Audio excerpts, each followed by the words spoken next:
महाभारत को अमूमन युद्ध से संबंधित ग्रंथ माना जाता है, पर वास्तव में यह जीवन के हर पहलुओं से जुड़ा हुआ ग्रंथ है, जिसकी उपयोगिता व प्रासंगिकता कभी खत्म नहीं होती।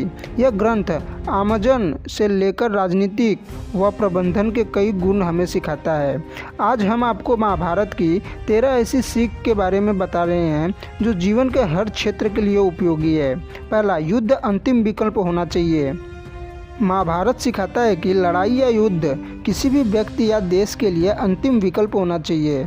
शिशुपाल के बार बार आक्रमण पर भी श्री कृष्ण युद्ध से बचते रहे।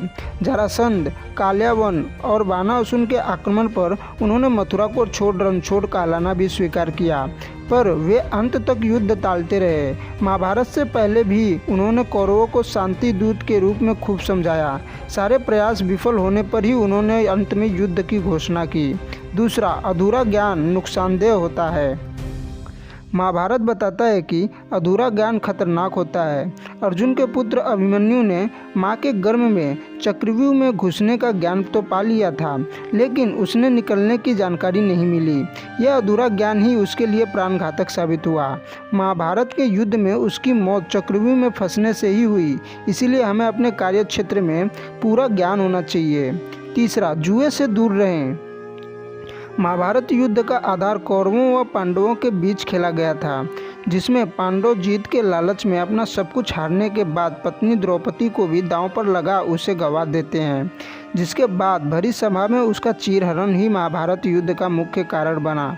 ऐसे में महाभारत हमें सिखाता है कि लालच में आकर जुए व सट्टे जैसे कामों में नहीं फंसना चाहिए। चौथा, सत्य व नीति के साथ रहो। महाभारत हमें सत्य और नीति का साथ देना सिखाता है। भीष्म, द्रोणाचार्य और कर्ण जैसे योद्धाओं ने सही व गलत को जानने पर भी कौरवों का साथ देकर अपयश प्राप्त किया, जबकि श्री कृष्ण ने कमजोर लेकिन सही पांडवों का साथ देकर हमेशा सत्य व नीति का साथ देने की शिक्षा दी। पांडवों की जीत ने यह भी साबित किया कि अंत में विजय सत्य की ही होती है। पांचवा, दोस्त का साथ दो। महाभारत दोस्ती का भी अनूठी मिसाल है। भगवान श्री कृष्ण ने अपने मित्र अर्जुन की हर परिस्थिति में सहायता की। महाभारत युद्ध में सारथी की भूमिका निभाकर गीता का उपदेश देकर सही रास्ते पर चलने की शिक्षा भी दी।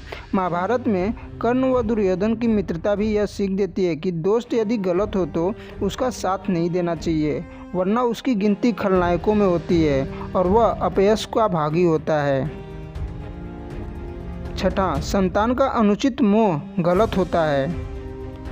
धृतराष्ट्र ने बेटे दुर्योधन को राजा बनाने के लिए उसके हर पाप में साथ दिया।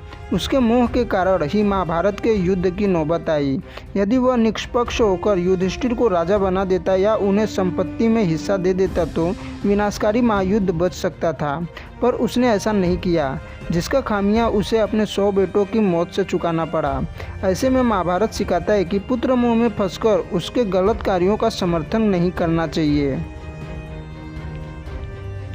सातवां, लक्ष्य पर ध्यान रखो।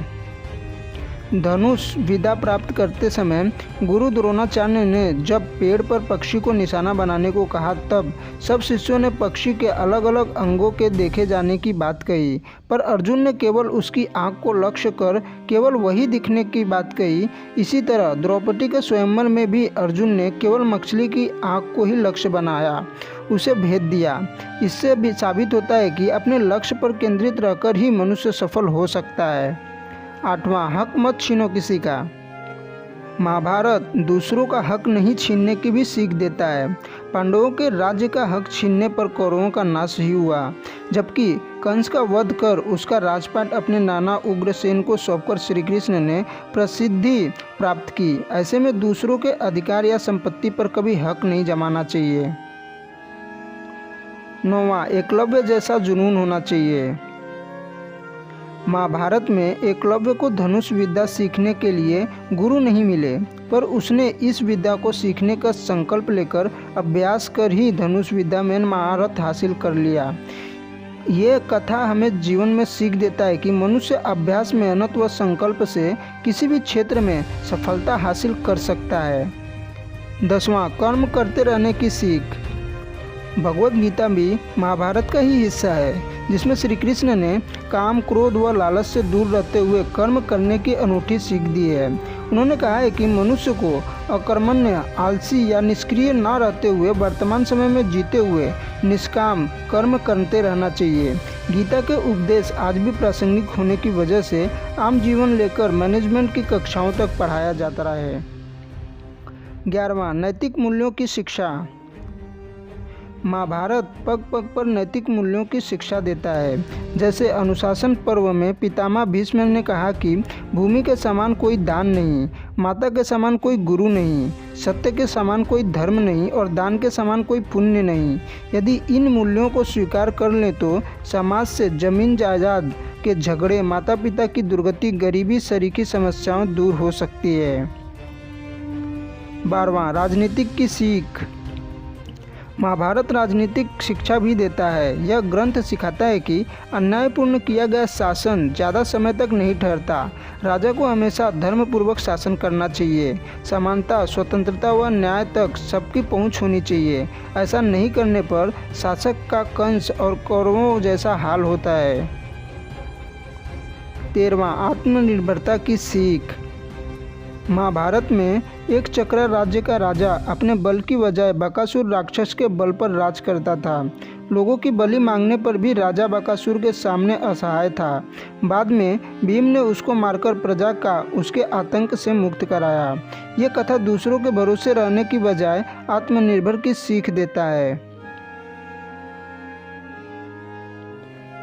14वां, उकसाने से बचें। महाभारत के युद्ध का एक बड़ा कारण दुर्योधन को उसके मामा शकुनी द्वारा बार बार उकसाना भी था। इसी तरह कर्ण ने भी दुर्योधन के उकसाने में आकर अर्जुन के लिए रखे बाण को घटोत्कच पर चलाकर कौरवों की हार तय कर दी थी। ऐसे में महाभारत हमें यह भी सिखाता है कि किसी के भी उकसावे में ना आकर अपने विवेक से काम लेना चाहिए। तो दोस्तों, आशा करता हूँ कि आपको ये वीडियो पसंद आया रहेगा तो कमेंट करके ज़रूर बताइए और चैनल में नए हो तो चैनल को सब्सक्राइब कर लीजिए और बेल आइकन को प्रेस करके ऑल पे क्लिक कर लीजिए ताकि इसी तरह के वीडियो जब मैं अपलोड करूँ तो आपको नोटिफिकेशन पहुँच सके। धन्यवाद दोस्तों, सब्सक्राइब कर लीजिए।